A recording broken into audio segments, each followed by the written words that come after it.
Hi friends, welcome to my channel. ఈ రోజు వీడియోలో టేస్టీగా సింపుల్గా ఇంట్లోనే మష్రూమ్ కర్రీ ఎట్లా తయారు చేసుకోవాలో ఈ వీడియోలో చూపిస్తానండి. తప్పకుండా ట్రై చేయండి. టేస్ట్ చాలా అంటే చాలా బాగుంటుంది. నా వీడియోని లైక్ చేయండి, షేర్ చేయండి, సబ్స్క్రైబ్ చేయండి.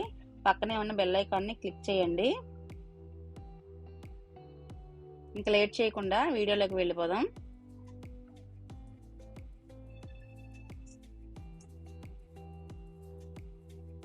దీనికోసం ముందుగా ఒక స్టవ్ వెలిగించి కడాయి పెట్టుకొని కొద్దిగా ఆయిల్ వేసుకోవాలి. ఆయిల్ హీట్ ఎక్కిన తర్వాత ఒక ఎలాచి, చిన్న అనాస పువ్వు, 1 ఇంచు దాల్చిన చెక్క, ఒక బిర్యానీ ఆకు వేసుకోవాలండి. వీటి ఫ్లేవర్ బాగుంటుంది, అందుకే వేసాను. మీరు కూడా కంపల్సరీ వేసుకోండి. ఇప్పుడు ఇందులోనే 2 ఉల్లిపాయలు మీడియం సైజువి సన్నగా తరిగి వేసుకోవాలండి. ఇందులోనే 2 పచ్చిమిరపకాయల ముక్కలు. ఈ ఉల్లిపాయ మగ్గడానికి కొద్దిగా సాల్ట్ వేసి ఒకసారి బాగా కలుపుకోవాలండి.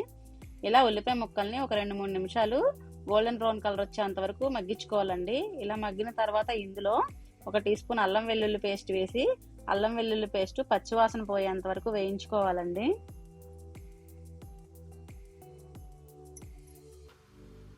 ఇలా పచ్చివాసన పోయేంత వరకు వేయించుకున్న తర్వాత ఇప్పుడు ఇందులో మనం ముందుగా క్లీన్ చేసి కట్ చేసి పెట్టుకున్న మష్రూమ్ని వేసుకోవాలండి. నేను ఒక ప్యాకెట్ వేసుకున్నానండి. అంటే ప్యాకెట్కి వచ్చి 200 వస్తాయి కదండి. నేను ఆ ప్యాకెట్ ఫుల్ మొత్తం వేసుకున్నానండి.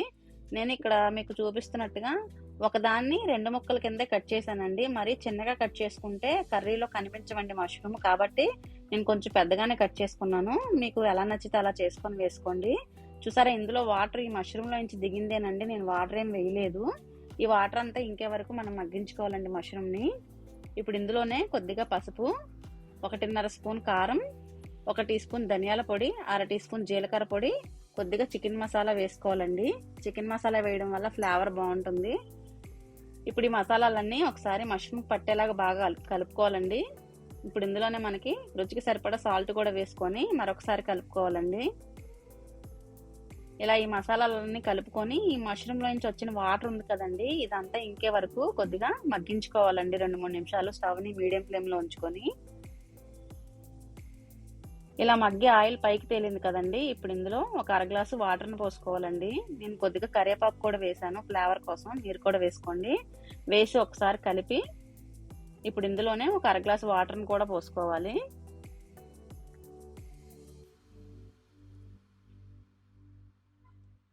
ఈ కర్రీ రైస్లోకి చాలా బాగుంటుందండి. తప్పకుండా ట్రై చేయండి. అప్పటికప్పుడు ఈజీగా చేసుకోవచ్చండి. ఇప్పుడు ఒక 1/2 గ్లాస్ వాటర్ని కూడా వేసి ఒకసారి కలుపుకోవాలండి, గ్రేవీ మొత్తం కలిసేలాగా.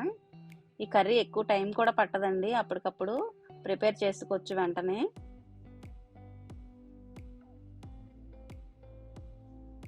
ఇలా ఒకసారి బాగా కలుపుకొని స్టవ్ని మీడియం ఫ్లేమ్లోనే ఉంచుకొని ఈ గ్రేవీ కొంచెం దగ్గరికి అయ్యేంత వరకు ఉడికించుకోవాలండి. ఇక్కడ నేను చూపిస్తున్న విధంగా ఆయిల్ పైకి వచ్చేంత వరకు మగ్గించుకోవాలండి. ఇప్పుడు చివరిగా నేను కొద్దిగా కసూరి మేతిని వేసాను. మీరు కూడా కసూరి మేతి వేసి ఒకసారి బాగా కలుపుకోవాలండి. కసూరి మేతి వేయడం వల్ల ఫ్లేవర్ బాగుంటుందండి. అంతేనండి, సింపుల్గా టేస్టీగా మష్రూమ్ కర్రీ రెడీ అయిపోయింది. తప్పకుండా ట్రై చేయండి. ఈ వీడియో ట్రై చేసి మీ రెసిపీ ట్రై చేసి మీకు ఎట్లా కుదిరిందో నాకు కమెంట్ సెక్షన్లో కమెంట్ చేయండి. Thanks for watching.